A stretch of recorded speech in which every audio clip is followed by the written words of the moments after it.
Tuan-tuan dan puan, Assalamualaikum. Malam ni saya akan bacakan nukilan yang seterusnya yang berjudul Botol Toyu dan Kedai Mat.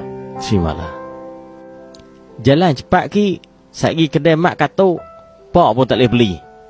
Ajik membebel sepanjang jalan. Mak suruh kami ke kedai hanya untuk sebotol toyu, iaitu kicap.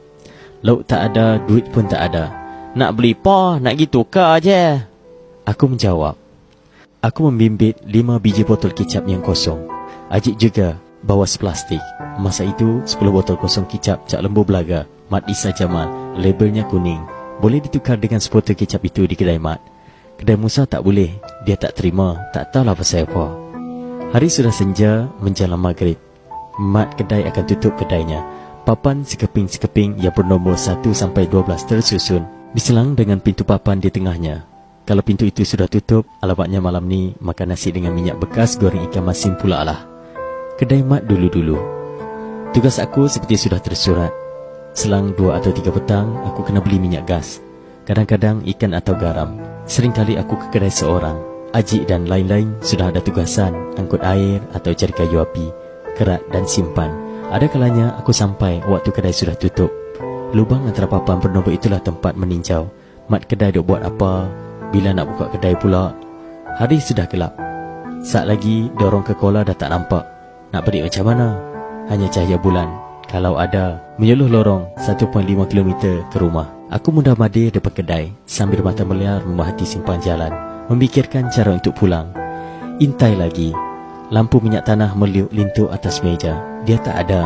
Hanya nampak biskut bulat berketer gantung. Kertas kelongsong 3 segi tercucuk di besi cangkuk. Kertas itu untuk bungkus tepung atau gula. Tali pengikatnya tertambat di tiang rak, kicap dan sardin. Tali itu juga masin. Sering juga aku menikmati kemasinannya. Ceruk-ceruk, aku menikmati masinnya. Hei, kotor! Mak menyentap tali masih dari mulut aku. Mak gumpal, campak ke dalam api dapurnya. Walaupun basah, lama-lama menjadi abu juga. Sereh, sereh, sereh. Kasut mak kedai menghala ke pintu. Selak diangkat, pintu dibuka. Ha, si! Mu nak beli apa? Tanya Bang Mat. Minyak gas 4 kupang, Bang Mat. Sambil menghulurkan botol. Dia mencangkung agak jauh. Kalau dekat, dia tak boleh mengumbar minyak dari dalam 3 dalam botol setengah kati itu. Kerana tangannya mesti sentiasa lurus. Sebelah tangannya tak boleh dilipat. Sekunya patah. Tak tahu sejak bila. Mulut botol minyak gas itu disumbat dengan gumpalan kertas surat khabar. Gabus penutupnya sudah hilang. Aku melintas jalan, menunggu di kepala simpang. Kalau-kalau ada sesiapa lalu. Kalau nasibku baik, aku diajak menumpang. Pak Cik Rozi selalunya baik hati kalau motornya tak penuh. Kalau Pak Teh Meli membonceng, Mak Teh pura di belakang. Aku kena genggam botol sekuat-kuatnya. Berlari sedaya upaya mengekori motornya. Selalunya aku hanya dapat menumpang cahaya lampu motornya separuh jalan saja. Mereka laju. Tak tahulah mereka sedar atau tidak aku sedang menumpang dalam pecutan dari belakang. Keletihan kecungap-cungap akan menghilangkan ketakutan kepada hantu jembalang. Aku tetap akan pulang. Sampai di rumah, pelita akan berisi dan menjala terang. Bukan sekali, bukan 2 kali, bukan 3 kali. Bertahun-tahun juga aku berlari. Botol-botol kaca. Botol dalam karung plastik terasa makin berat. Bertukar ke tangan kiri, sekejap balik ke tangan kanan. Makin laju berjalan, makin kuat bunyi botol berlaga sesama sendiri. Jangan laju sangat. Satgi botol pecah. Tak cukup 10, mak kedai tak bagi toyu. Aku sound Ajik. Deru enjin kereta dan lori sudah kedengaran. Kedai sudah tak jauh di depan. Botol adalah sumber rezeki. Kami kutip himpun di belakang rumah. Ada botol toyu atau botol air lemonade, Menek, sarsi, sarsaparilla, oren atau krim soda. Warnanya gelap. Lori yang menghantar Menek ke kedai mat dan kedai Musa tak ada dinding. Bila nak mula bergerak atau nak berhenti, botol berkocak berirama dalam peti-peti kayu. Kepalanya warna kuning. Orang tua kata Menek tu sungai Kupang. Aku tak mau percaya. Botol minyaknya dan botol ayak Bali warnanya merah lutsena. Air Bali warna kelabu, sering dijual di bulan puasa. Tutupnya gabus. Rasanya sedap lagi nikmat kerana jarang dapat merasa. Ada botol minyak angin, minyak rambut atau botol bedak sejuk cair dengan haruman bunga ros. Ketika botol bedak 4 segi itu diam tak dikocak, bedaknya mendap di bawah. Air haruman ros warna merah di atas menjadikan botol itu 2 warna. Ada juga sisa bedak yang meleleh di luar tudungnya yang juga warna merah. Di rumah aku hanya sebotol bedak itu. Dan jarang-jarang sebotol minyak rambut berbau daun pandan terletak atas sekbot. Cermin sekbot sudah pecah, tinggal sebelah.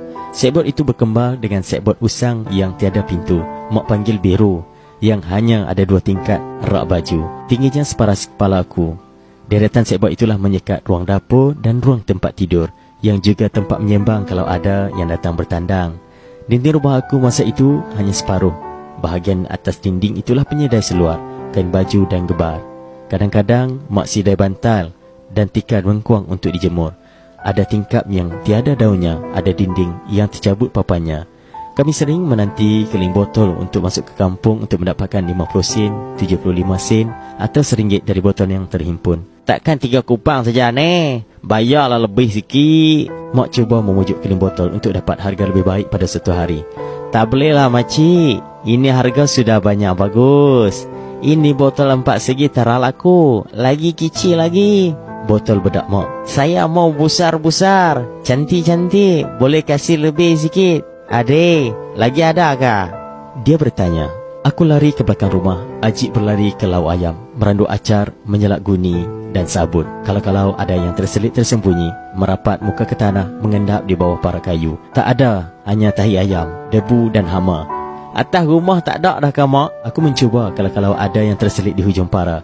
Sak aku nak tengok. Mak bingkas, bangun dari anak tangga paling bawah, menggalas punggungnya, memusing badannya, memanjat ke atas, ke dapur, mencari-cari kalau-kalau ada. Sudah habis semuanya. Demikianlah botol menjadi sumber rezeki. Kadang-kadang banyak berbulan-bulan dikutip, berhimpun. Boleh dapat RM1, RM2 atau lebih. Hari itu hanya ada 3 upang. Mak suruh jual juga kalau-kalau dapat lebih dari itu.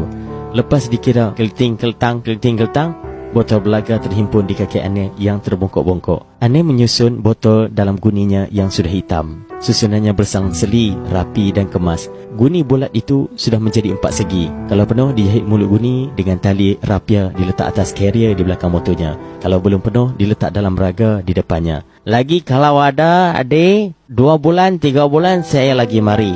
Banyak kalau banyak duit. Krek. Tongkat carrier bergigi itu ditarik ke atas. Keling botol pun berlalu.